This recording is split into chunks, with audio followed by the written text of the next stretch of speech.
Hey everyone, Baeth Davis here, and you are attending Align Through Design. And our guest today is the extraordinary Skye Sinclair. Hi, Skye. Hello. Oh, I'm so excited to have you here. So I want to tell you a little bit about Skye, and I'm just going to read my notes here because this is such a beautiful way to describe what you do. Skye is a modern mystic who serves as a holistic guide to community leaders, spiritual teachers, healers, artists, executives, and entrepreneurs. She draws on a wealth of knowledge and a lifetime of experiences to design personalized adventures that tap into the wonder of life. Mm, that seems to be what happens. Uh-huh. Yeah. So, will you share about what it's been like growing up on the land in Canada, how you came to be there, why you stay there?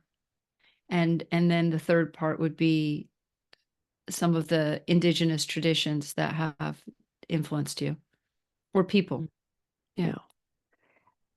Yeah. Well, I guess part of it is that, being having the privilege of being born, in the country and I mean, I've never lived in the city really, for little spurts of time, but was born to a farming family and a farming family from several generations.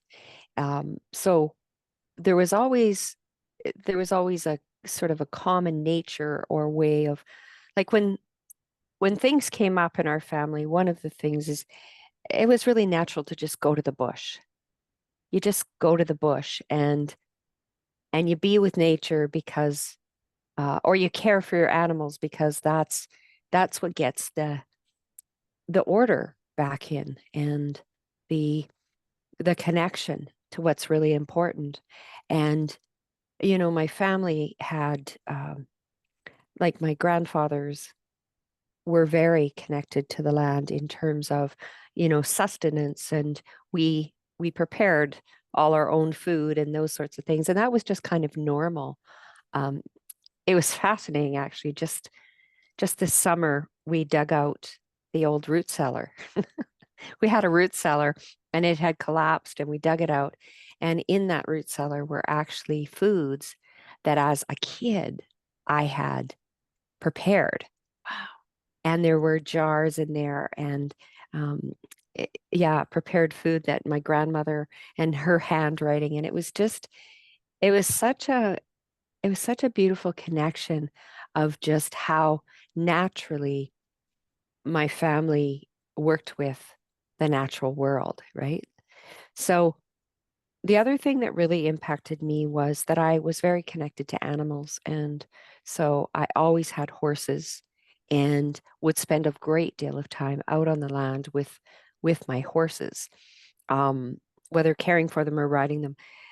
But that also gave me a great deal of freedom as a young person to be on the land. And it was nothing for me to, just plan a trip to go out overnight or a couple of nights, just get on my horse and go and spend the night out on the land. And so that really influenced me. Although, I think the other thing was as I was a teen, I really got a lot of pressure um, to get off the farm and go Mm-hmm. do other things.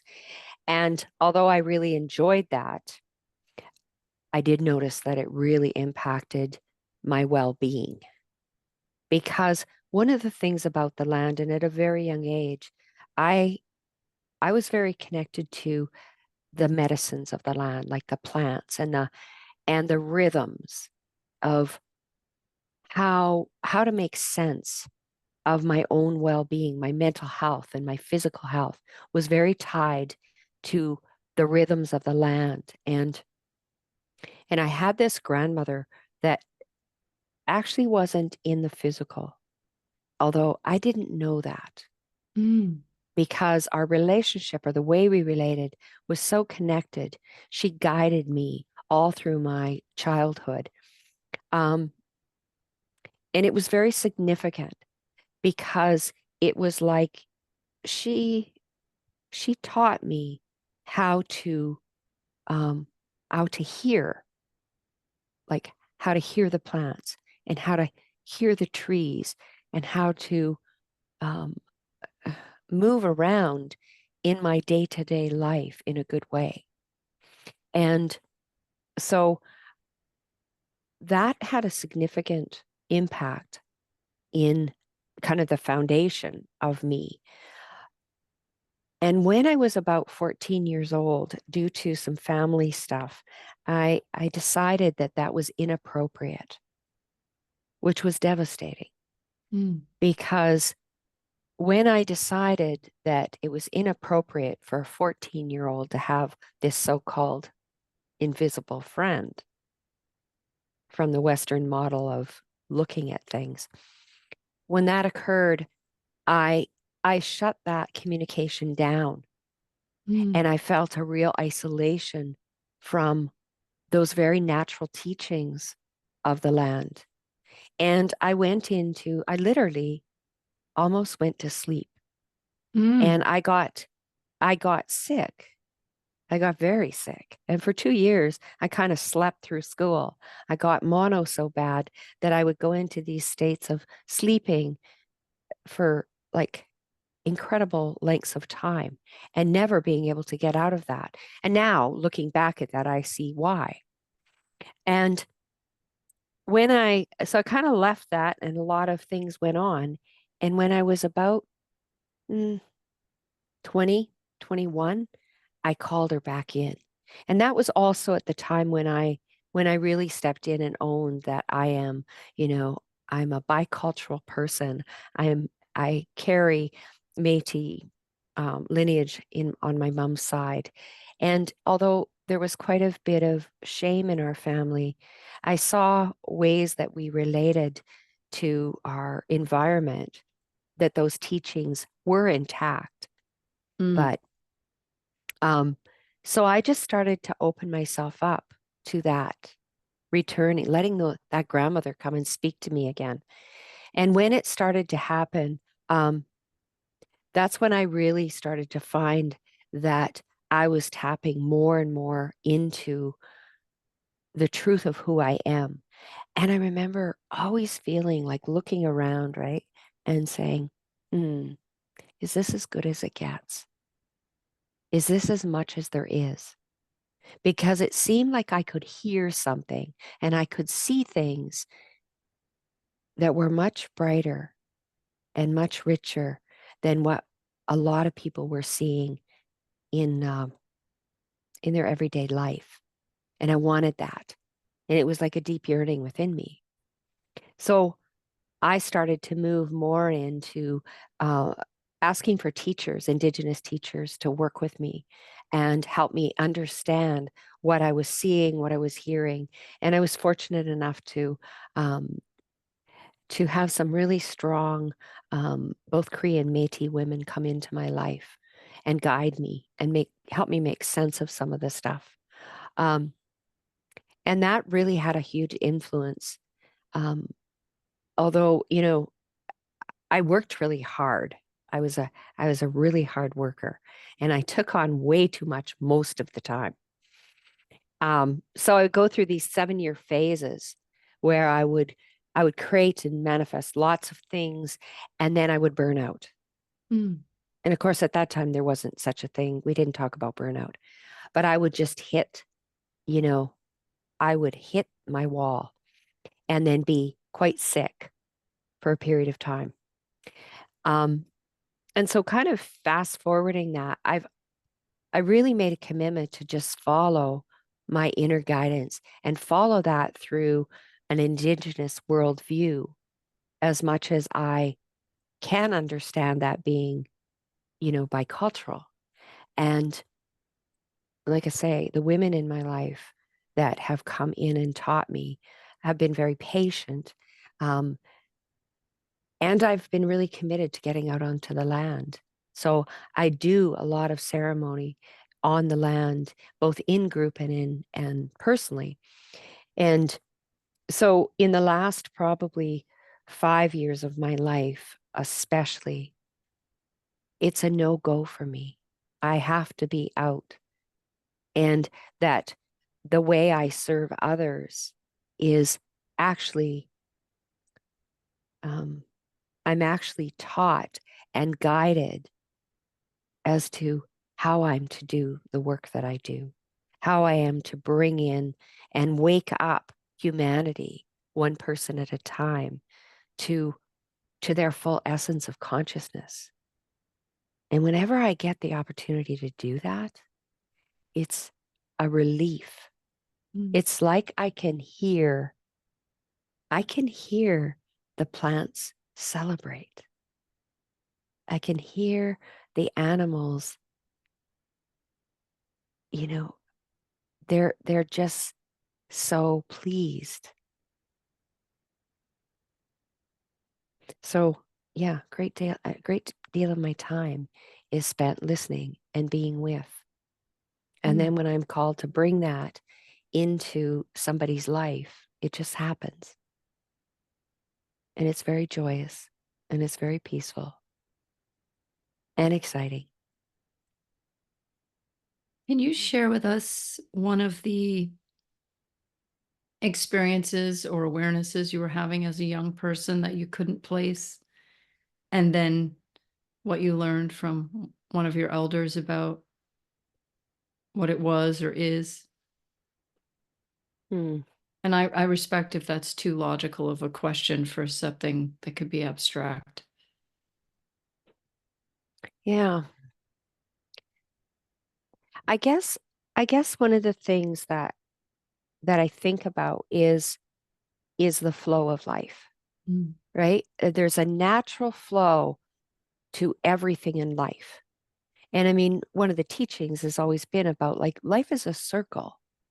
And we journey around that circle in so many ways, you know, through a breath, through an hour, through a day, a week. And and that really resonated with me because I was I was raised to work hard, but I could see at a very young age that there was something in flow that was being missed. And I mean, I've always been able to see things many others don't. I notice it, and to me, it's just natural and common, but I realize it's not for others. So, this concept of flow and interconnectedness has always been really strong in my being. And so, it was something that I always have had a curiosity about is like, why do people not choose flow? Like, what is that? Because it's here, right? And not only that, is it here, but it's being shown to us all of the time. And I think that's partly why people are so drawn, right? To go, I mean, this concept of earthing, it's funny. It's been around forever. But people will To go out, monetize anything right, right. earthing. Yeah, yeah. Yeah. So they'll go outside to just Mm. get grounded and feel the natural rhythm. And I would say that has been one of the constant and really rich teachings and practices has is going into any type of circle with not just my perceived teachers, but in circles with people is and from an indigenous perspective, that flow, right? That Mhm. flow of the circle is alive and you can feel it.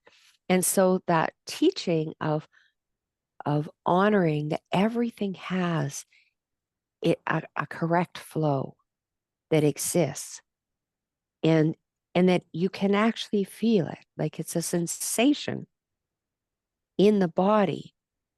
And so just sitting in circle and sitting in ceremony that is very much set up in circle, there's a natural you start to become aware of that natural rhythm and timing and the relationship to all.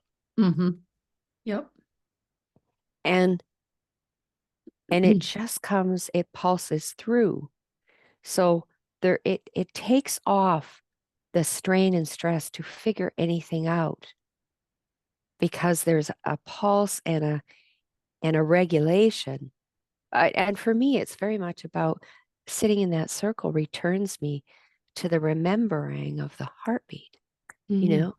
the heartbeat of our mothers, regardless of what our relationship has been or is, but that heartbeat that connects us to, of course, the heartbeat of Mother Earth. And I would say that's been such a constant teaching over and over and over again.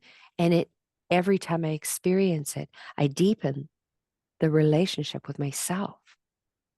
And the deeper my relationship gets with myself, the more I trust,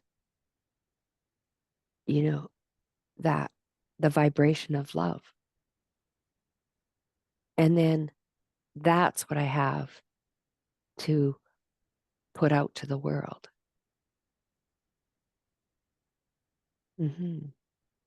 You're a manifester in human design. And one of the things that the manifester seeks or experiences as their fulfillment is what's called the signature of peace. Yeah. And when I listen to you, hear you, you have one of the most peaceful voices and presences I've ever come across. And I've met the Dalai Lama and monks and a lot of enlightened people that I would consider enlightened. And you by far are the most connected to the ground and to the peace of anyone I've met. Uh, would you be willing to share about how, or how do I want to ask that? Share with us how anger used to affect you, and was there a turning point where you chose peace? Was it a conscious experience or did it evolve over time? Pardon me, I'm Mm, just getting hot here. yeah. um, yeah.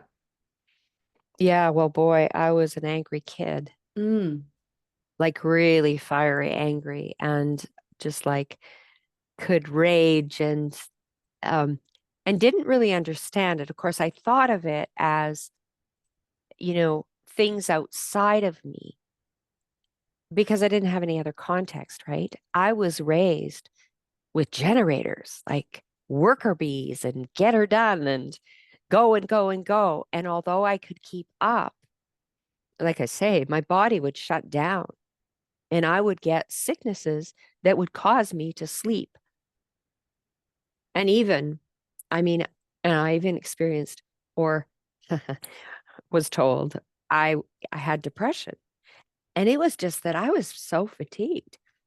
And and I needed time to be just in my own energy. mhm. And that was what I got when I took my horses and or the horse that I had was riding at that time and went away, is that because the horse connected with me. They didn't use my energy. They didn't interfere in my energy. Mm, mhm. They rode with my energy. And I knew that the moment I got around that horse, if my energy wasn't grounded, they would show me. And the other animals as well, but particularly horses. And and so it was like I would, because I rode so much, I got these little reprieves through my day. But it wasn't until I was really an adult and not until I learned about human design and that I was actually a manifester, I didn't really know how much time I needed Right. to to really be in my own energy and to listen. And because I also am emotional authority, it takes me a tremendous amount of time of riding my emotions before the guidance comes.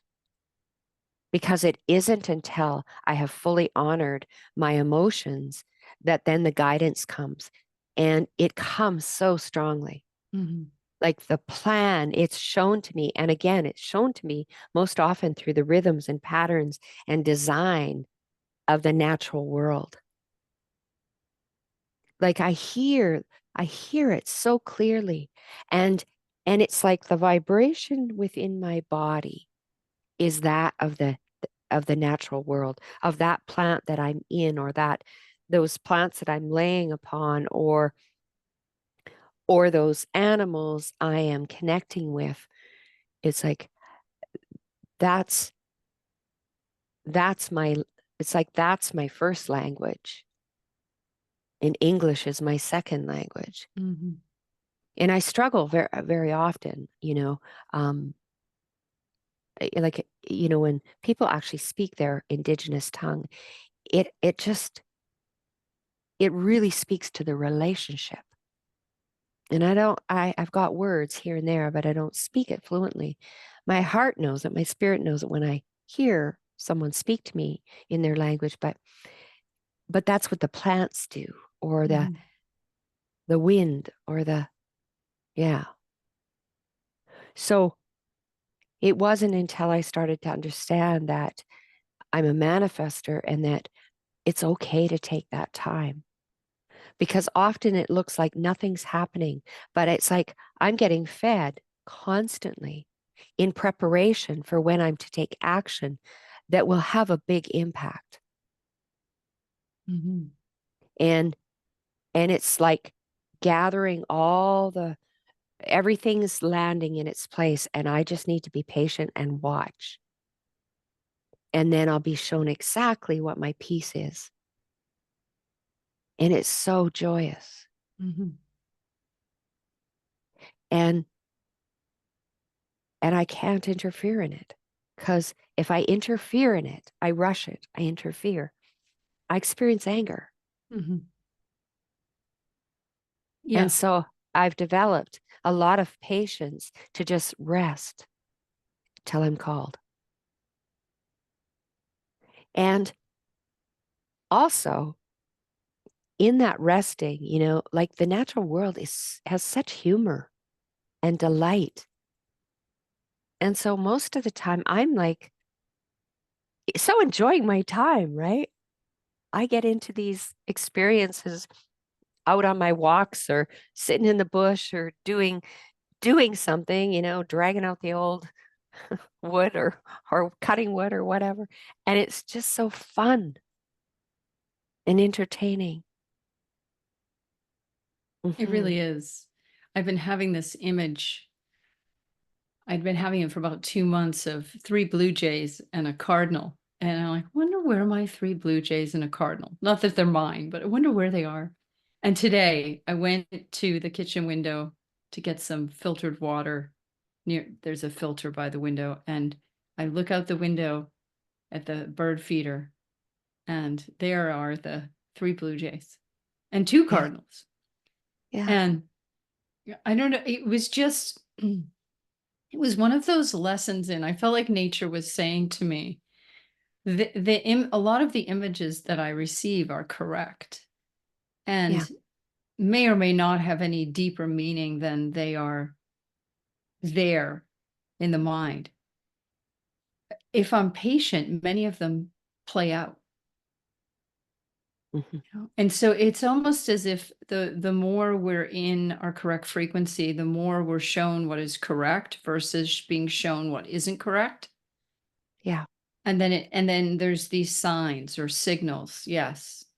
And that's Hmm. how I felt this morning. It was a yes, you're on the right track. You're in the right Yeah, place. Keep yeah, connecting with us. We'll keep dropping the bird seeds for you to follow. yeah, yeah. Like I I have lots of birds and butterflies and things in the summer. And one of the things, I was called to go outside one afternoon, and it was like, go over to this um, sunflower. And inside the sunflower were these two bees, because I attract lots of pollinators because of all the wildflowers and stuff. And these two bees are in there, and they're sleeping. They're just resting.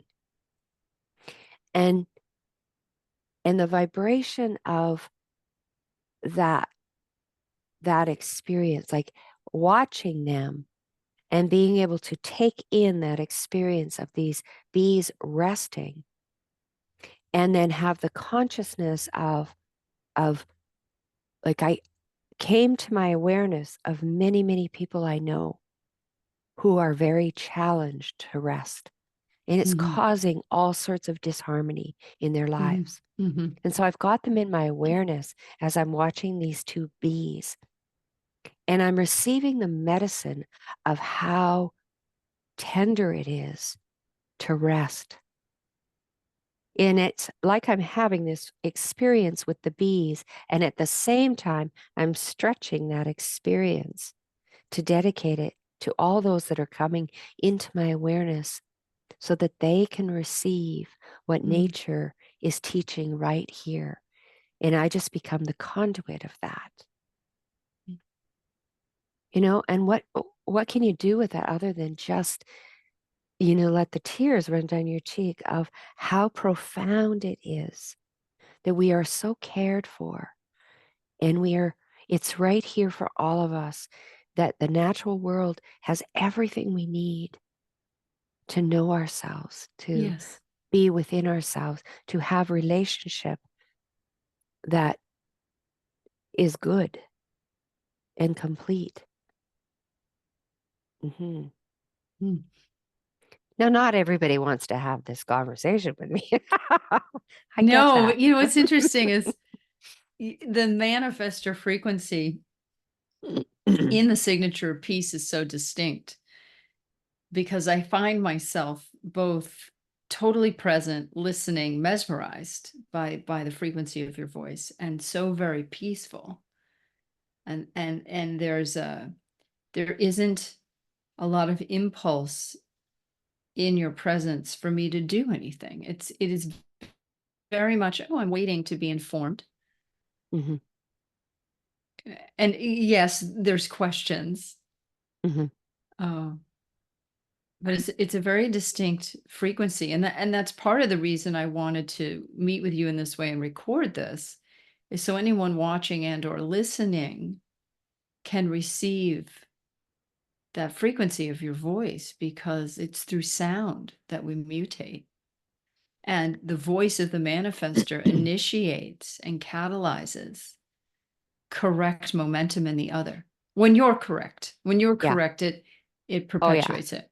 Yeah. Oh, and I have to really pay attention to that, right?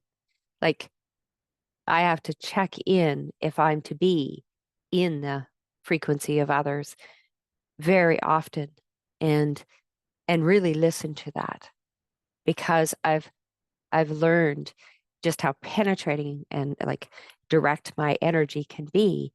And I really serve peace. Like, yeah, I really honor that and serve that. So, you know, it's uncomfortable lots of times, because it's like I'm to go somewhere and it's like, no, you're not. And I can't explain it. And yet I trust that, because I've been so dedicated to practicing listening in to my own, inner authority, that I've seen the peace has just continued to grow and grow and grow. And I get the feedback from other people, that because I'm honoring me, it's really impacting the world, and in a way that I want to have impact, you know. And yeah, it's so, and vibration, right? Vibration now is so much more, people are more aware of it. Um, and in this journey, is that I'm seeing and feeling how the vibration within myself is attuning and attuning and attuning, um, so that I can be of service, that for the planet, for humanity as it is today. And there's not a lot of wiggle room anymore. So I feel that in my body of it's like, no, I need to be with these certain people. I need to do these things that are very specific. And I used to have a whole lot of flexibility, but not any longer, which is why every day I need to be out on the land because I take my direction from that. So if I get told, you know what, you light a fire and you feed that fire for 24 hours and you sing to that fire, you know, or you go out to this part of the land and you sit there. I do that. And lots of times I don't even know why until after I've shown up. I just know I got to show up. Whether I shake in my boots or not, I got to show up. Hmm. I've been muting myself while you're sharing because there's a lot of course commotion in the other rooms. That's my fault today, everyone. I screwed up the time on the interview, not Skye. So if you hear any background noise, just pay it no mind. Oh, thank you for that. So with Align to Your Design, I like to wrap up each uh, session with a little deeper dive into your human design chart. And I think instead of pulling up the chart for this one, I'd love to talk with you about um, your incarnation cross as it relates to this unconditionally loving relationship you've been fostering with the natural world in you and Hmm. around you, in the Hmm. people, the places, the animals, the plants all around you. So, will you share with everyone what your incarnation cross is called? The right angle cross of consciousness. Right angle cross of consciousness. And what gates do you have? Um, my I'm going to look right now. 64, 63, 5, 35. Yeah, so it goes 63, 64, 5, 35. That's right. And your 1-3 profile, yes? Correct. Manifestor. So um, the right angle cross of consciousness on the personality side of your chart is very much about helping people deal with the confusion and doubt around the mystery of life. And the other the other gates are so well, they're about gate 5 is, excuse me, gate 5 is about being in relationship with the rhythms of nature. Gate 5 is the most primitive and ancient of all the gates. Mm, All of life has that codon, has the genetic map of gate 5, which is about, in many ways, what you started our session with, talking about the circle of life, and that essentially things run in patterns. They run in these circular patterns, and it's throughout life. And then gate 35 being the progress that gets communicated. Like, that's the depth, is your, in many ways, giving the progress report on yourself and the other and what's been happening in the natural world around you from your perspective. And that is the shift in consciousness. So the simplest way I would describe this in this moment is you have the capacity to shift and elevate, deepen and elevate, right? Like this and hmm. this and this, right? To expand and contract, and in many ways allow people to shift their consciousness. So Yeah. for example, maybe they were in an addictive pattern. You help them address the root of that addictive pattern, and then the addiction in a way dissolves. Yeah. I mean, things are becoming so much easier as our consciousness becomes more refined. So that's all I really want to say. Because you're the manifester, will you inform us of whatever's coming through in regards to this incarnation that you're living? Yeah. Well, I mean, it is the circle, right? And the circle just keeps going around and around. And as it goes around, it does deepen and it goes to the core of who we are and the connection, that we're all connected to Mother Earth. So there's that anchoring. And that's what people say, like they wake up to who they really are with with with unconditional love. for who they are and how they are. And it's such a beautiful journey. And it's not one, it does not need to be one of struggle, but one of absolute joy and delight. And it, I experiment a lot. That's part of my profile. And I just invite people into laughter and humor so they get to deepen their relationship and have the most connected and authentic relationship with the core of who they are. And it's so beautiful to watch. It just truly is, because we create so much confusion. And I'm the master of moving through the confusion. Like, I know what that's like. And yet there's a through way, and it's movement, and there's a pulse, and there's humor to it. There's joy to it. Mm-hmm. Tell us, if you would, about a couple of the core consciousnesses you've encountered with people, how you would describe it in your own way, through your own felt sense of your recognition that they'd hit that core in some way. Well, I mean, I see it. I see it in my own body. Like, my body will transform when I've connected. I'll look in the mirror, and the structure of my muscles in my face have changed.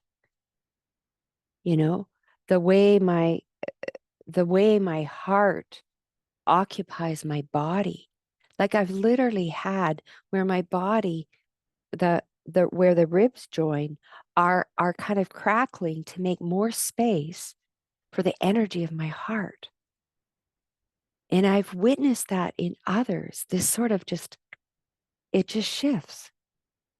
And I mean, for some reason, um, I have I have these activation questions that just come through that not only activate for the person, but it gives them like a little checkpoint, a physical checkpoint that is in their body. So it's not just a concept of consciousness, but it's actually a physical felt sense of the shift. So, I mean, that's so beautiful because of course mine wants to go crazy, right? How do I do this? What do I And yet the body, people's bodies will have a felt experience of the shift. So then there isn't this needing to go back and do anything or figure anything out. There's this newness. And people say that in my presence all the time. It's like, this feels like it's new. My body is new, And their eyes, the color, like the vibrancy in their eyes will magnify. Hmm. You're a 1-3 profile, which I term the expert, conscious investigator, deep into her research, unconscious martyr, trial and error strategist, learning what doesn't work. What would you say your deepest investigation has been, and what has been your how to biggest how to trial? live how to live in this body as much of spirit as I possibly can, right? And still be on this planet. Like, totally. Because the oh, the fun dancing in being of spirit, because that's the authentic love. Like, it's not about loving another person or figuring out any of that. It's about the love of being alive in this skin suit at this time. And and connecting with all that is. And that's an energy, right? That's an energy that's so clean and crisp, and learning how, or I guess being with what that's like to be in a physical form and have that kind of energy available and running through. It's it's it's like so juicy. And yet it's difficult because, you know, I show up in this skin suit and there's ideas of who I am and what I am and everything, but you just got to experience it. And it's an amazing experience. I've been Something's been occurring with vibration, another sort of heightening of vibration, and it has to do with um, I've been very called to listen to certain types of music, certain pitches, and various things. And I use toning forks a lot. My body really likes it, and it's why I can hear. I think it's why I can hear so well as well when I go out, like all of the different birds that sing at the same time, but my ears can actually divide out all the different vibrations, and I experience healing. And so I've been experiencing this thing in my body where with cello and certain violins that my body on the inside is becoming that vibration. So I hear it and I experience it all at the same time. And there's a pureness to that. And there's like an expansion that's happening because of the vibration. And when I'm in that space, when I receive that, don't make it weird, but just receive it, it's like that's part of what I can support others to experience in their bodies to cause an alignment for whatever is out of alignment. And I'll tell you, that's a lot more fun than going and getting a prescription. Isn't it though? So much better.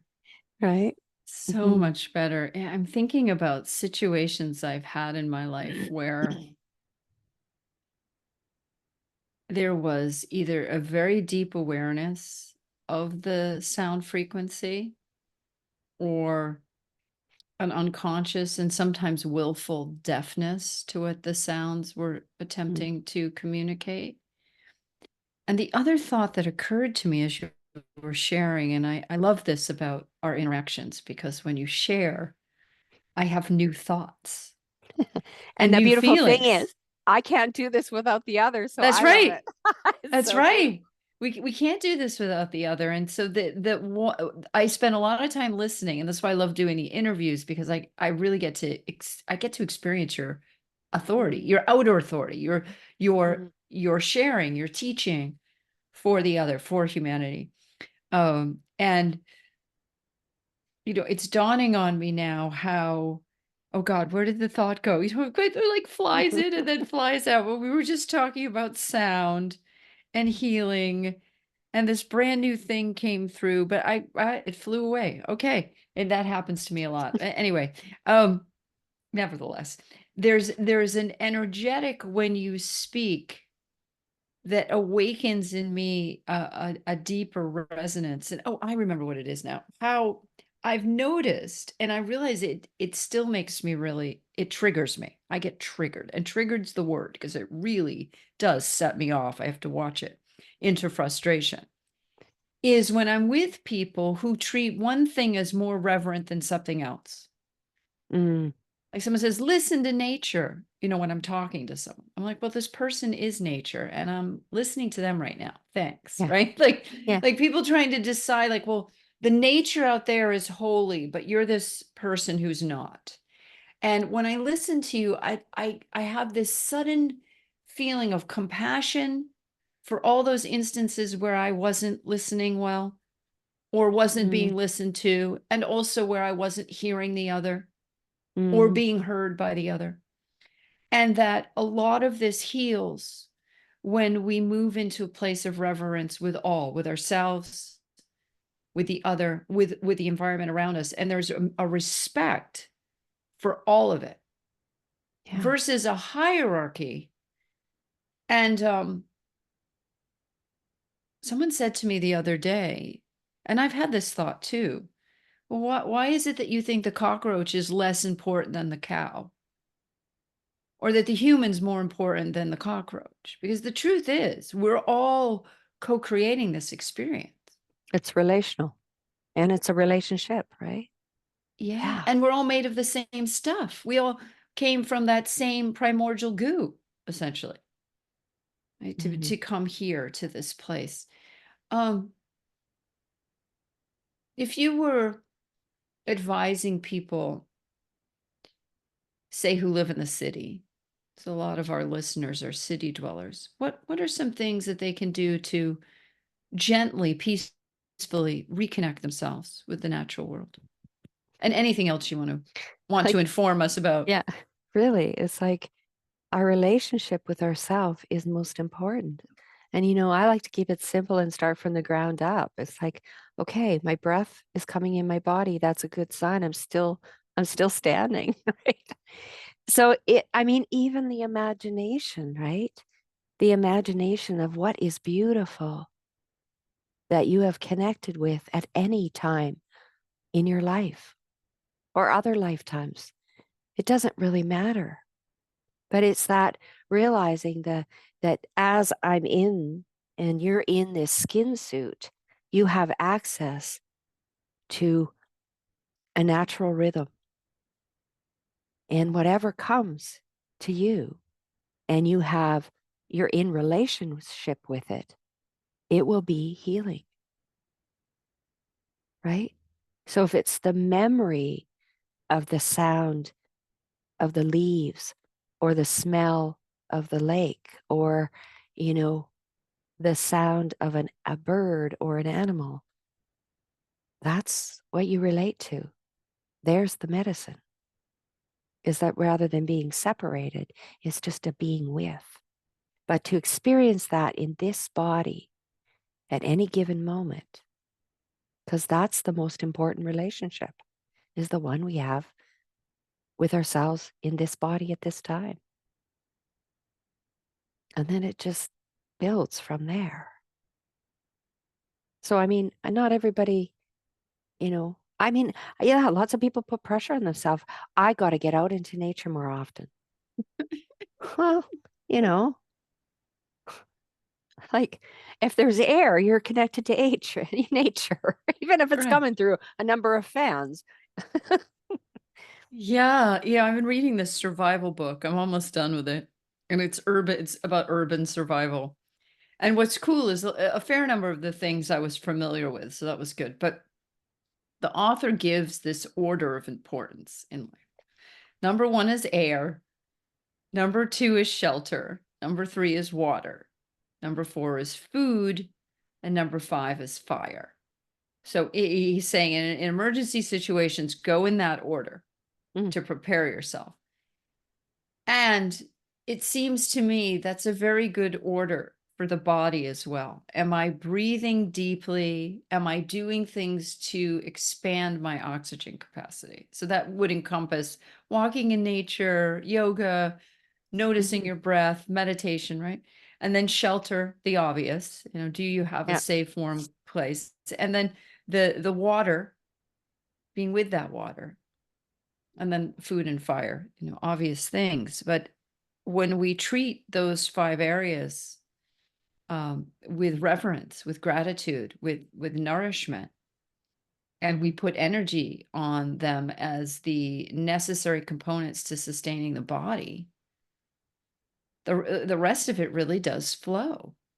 And Mhm. we've tend to reverse it in the current, I don't know what you'd call it, the thought matrix or whatever it is, that's the programming of the Yeah. universe, right? It's doing its thing and it's influencing all of us, like the moon affects the tides.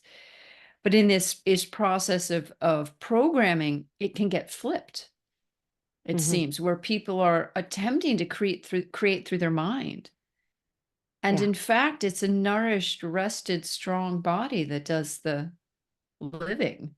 Yeah. Well, and also just the pressure, right, of figuring all this out. I mean, given I'm a 1-3, my suggestion is come up with an experiment for 5 days and you'll find your flow, your rhythm. What is it that most calls you in any given moment in terms of your relationship with nature? You know, for one person, it might just be seeing it. Another person, it might be experiencing it. I don't, who's to say what is right or wrong? But it's like experiment with that. And I Mhm. think, especially in all of the pressure and the influence to go faster, harder, and do more, that experimenting with ourselves, our within our own bodies, our own relationship to, practices, um, is probably a kind of wise thing to do, Mhm. and pretty simple. Like try something for 4 days and see, does that bring peace? Does that bring satisfaction, delight, whatever? Does it? Does it cause that in my body? Because this is where I carry it all. Mhm. And Yeah. and go from there. Because ultimately that's every time I treat this well, right? I'm depositing in my self-worth account. And when, it really hits the fan, that's people I want to walk with, is the ones that have got, feeling good about this Mhm. and Yeah. able to be with mhm, themselves. I feel as if we receive from the programming field a lot of mixed messages about the body. There's a Mhm. message to take care of the body, and then when people really do take care of their body, they're sometimes mocked, or they become obsessed with the body Mhm. and yet not in the body, right? Those are all aspects of it. So what would you say to someone who perhaps is out of relationship with their body, or they see their body as something their head is pulling around instead of the body carrying the mind, which is healthier, Yeah. I believe. Yeah. I mean, I experience that, Sometimes it's like I've when I've committed to things, I notice I've gotten out of balance, right? And or I'm not feeling well and I'm not sure what my being needs, but that's often when I'll go and just lay on the earth, you know, comfortably. Like just lay down and be under a blanket and just notice what I notice. And I always notice something. Mhm. Like I might notice, oh, it's kind of different temperature, or it's, I'm kind of cold, or I'm kind of hot, or, but we'll get the communication, we'll get something.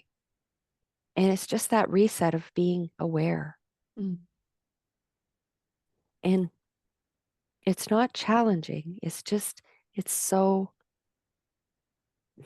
simple and yet profound. It's kind of like, okay, wait, I'm just going to slow everything down. Mhm. And that's what I notice is I just go without expectation. It's just like, I don't know. I'm just gonna go lay on the earth, or I'm just gonna go sit in the earth for 5 minutes Yeah.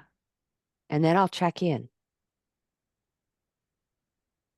But Yeah. most people notice something, and it's simple and it's something they can lean into. Hmm. Beautiful. Thank you. Thank you for your Yeah, time today, Skye. yeah. It's beautiful to be here with you, Beth. Mm. And for everyone listening, the info will be in the notes associated with our show. Thank you for attending Aligned to Your Design. Thank you, Skye. Hmm. I have Thank a you. feeling you'll be back in one Mm. form or another to share with us. And please do go to Skye's website. She is offering some beautiful audios there so you can receive her transmissions. And of course, if you need some individual support, she's an amazing transformational guide. with a background, trained background in therapy. Uh, Skye, is there anything else you'd like to offer to Mm. anyone Well, who's listening? yeah, like I say, anything, um, I can't do this without the other. And I'm not everybody's cup of tea. You know, we go we go big, we go deep. And yet, if you really want tender care to go through a transition of consciousness, I'll hold your hand. I'll walk with you. I'll entertain you. And I will certainly see you. Mm, Hmm. Yes, my good old owl medicine.